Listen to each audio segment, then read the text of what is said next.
All right, so here we go. Here's all our genotypes, right, and our phenotypes. So the X has a letter associated with it because it has the gene to make the cones. The big B makes the cones correctly, and people can see color. The little b does not make the cones correctly, and they can't see color, right? So the Y does not have a letter associated with it because it doesn't have that gene.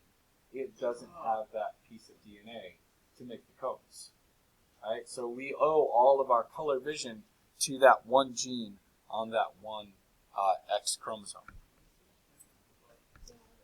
So I'm recording this lecture so that I can post it for people that aren't here. Again, I'm practicing, right? We only have like 1 or 2 people missing. But yeah, so I'm trying. So it's recording this microphone right here, and then it's recording whatever's happening on the screen. So it's not a video, it's just recording that, and then it's recording sound. So it can't see you. Yeah, that's okay, you don't have to consent. No. Because everyone has to have an encyclopedia. It's like the X chromosome carries essential genes for human development. Yeah. Y chromosome, you can live without it. Half the people in the population live without it. Yeah, true. All right, here we go. Punnett square for gender. Draw this. So many Punnett squares. Too many. That's okay.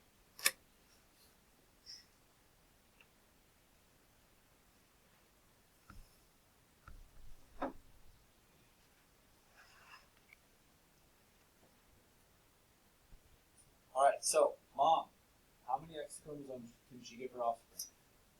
2, 3. 1. Oh, One. why is the mom? Why is not the mom? Mom. Right here. Mom can only give, even though she has 2, right?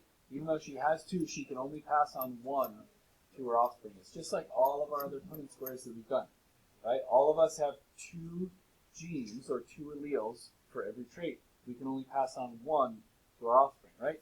Dad, how many sex chromosomes can he give to his offspring? 1. It's either an X or a Y. So, does mom or dad determine the gender of the baby?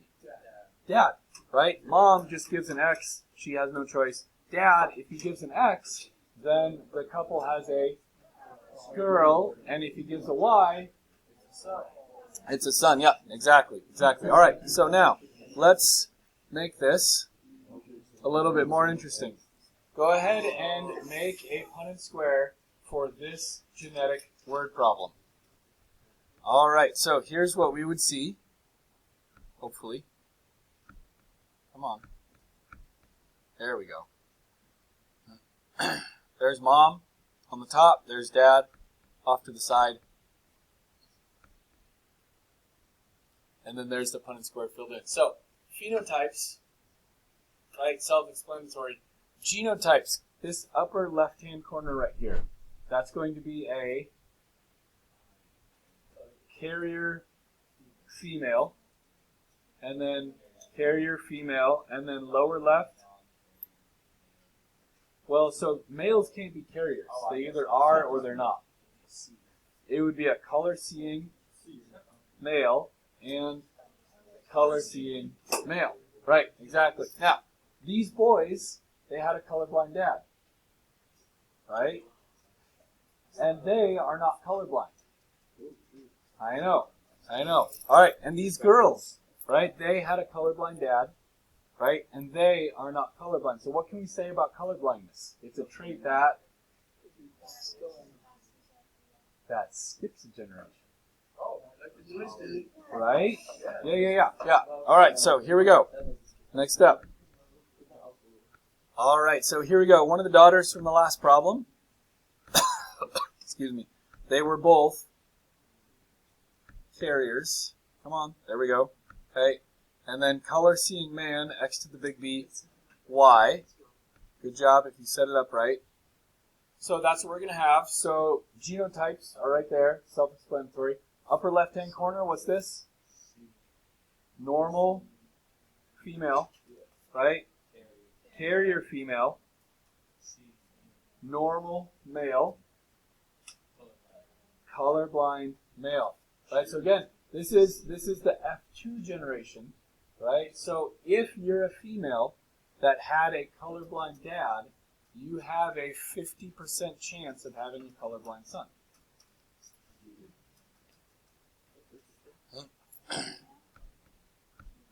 All right, moving on. Come on. There we go. All right, next non-Mendelian trait. Oh, Dan, question. They can. It's a lot more rare because they have to have both genes be defective instead of just one copy of the gene be defective. But yeah, if they had a carrier mom and then a colorblind dad, then they have a 50-50 chance of getting two little B's on their X. Yeah. Could be, yeah. Could be colorblind mom too. Yeah, colorblind mom marries colorblind dad. All right, so we had incomplete dominance, we had codominance, we had sex-linked traits, and now our fourth non-Mendelian pattern of inheritance is multiple alleles. All right, you guys may not have really paid a lot of attention to this, but up until this point, every single trait has only had two forms. Okay, red or white, tall or short, color seeing or non-color seeing. Mike. Is it if you were to like continue to marry someone? So the example that we're going to use are Himalayan rabbits, or sorry, just rabbits in general. Himalayan is one type of rabbit. So we're going to look at rabbit coat color determined by 4 alleles. Right, and this is basically a hierarchy. So big C is dominant to everything. C to the CH is dominant to everything below it, but it's recessive to big C. Same with C to the H, it's recessive to those above it, but dominant to those below it. And then little c is recessive to everything. So go ahead and write that down. So let's go ahead and let's see if you guys can figure out how this hierarchy works. So if the genotype is C to the CHC, what's the phenotype? That's not a phenotype. What's the phenotype? No. It can only be one of those. It's chinchilla, right? Because chinchilla is dominant to albino. If the genotype is big C, C to CH, what's the phenotype? Full coat color. Full coat color. There it is. All right, what about C to the H, C to the H? C to the H. Himalayan coat color. Himalayan. Oh, Himalayan. and then albino. I want the Himalayan. The Himalayan. All right, here's a practice problem. Go ahead and do this problem. So here we go. What is the only way to have a heterozygous Himalayan? C to the H, C. If it's C to the CH, or if it's big C, along with the C to the H, then it's not going to be a Himalayan. If it's C to the H, C to the H, then it's not heterozygous. Right? So the only way to have a heterozygous Himalayan is C to the H, little c. Right? And then I give you the other alleles, big C, C to the CH. So then we fill them in. So genotypes, self-explanatory. Phenotypes, upper left-hand corner, what's this going to be? Full. Upper right-hand corner? Full. Lower left? Chinchilla. And lower right? Chinchilla. Sweet. I like it. All right. Chimney, chimney. All right. Do you guys want another problem, or do you want to move on? Move on. All right. Here we go. We'll just click through this so that... There we go. All right. Fifth non-Mendelian trait. So we had, help me out, what was our first one?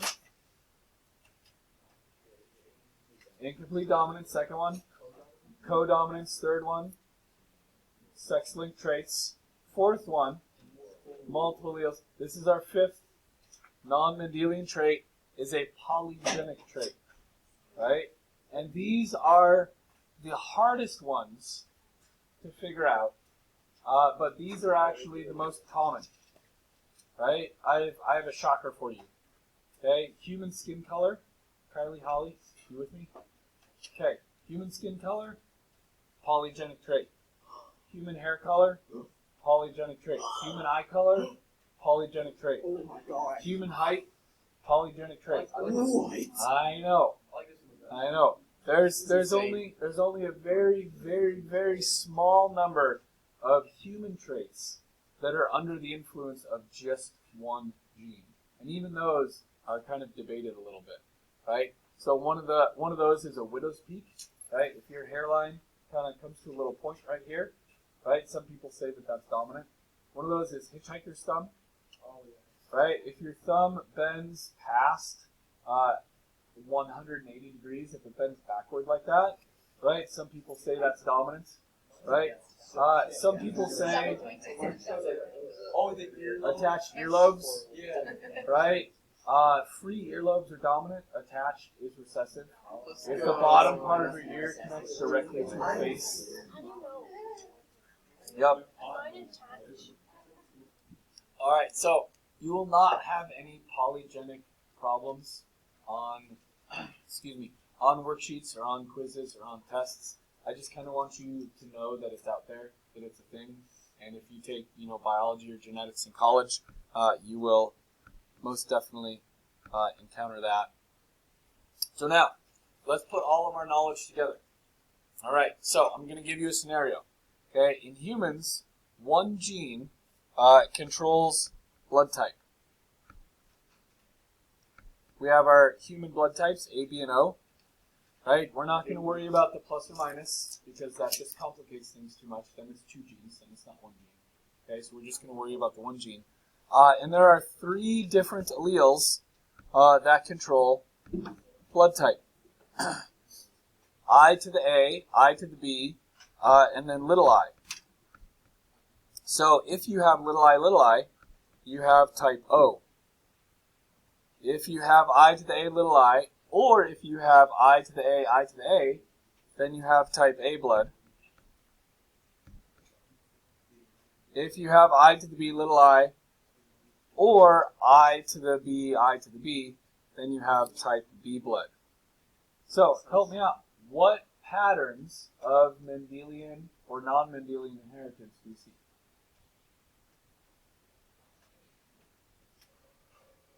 Hurry up, we only have 2 minutes left of recording time.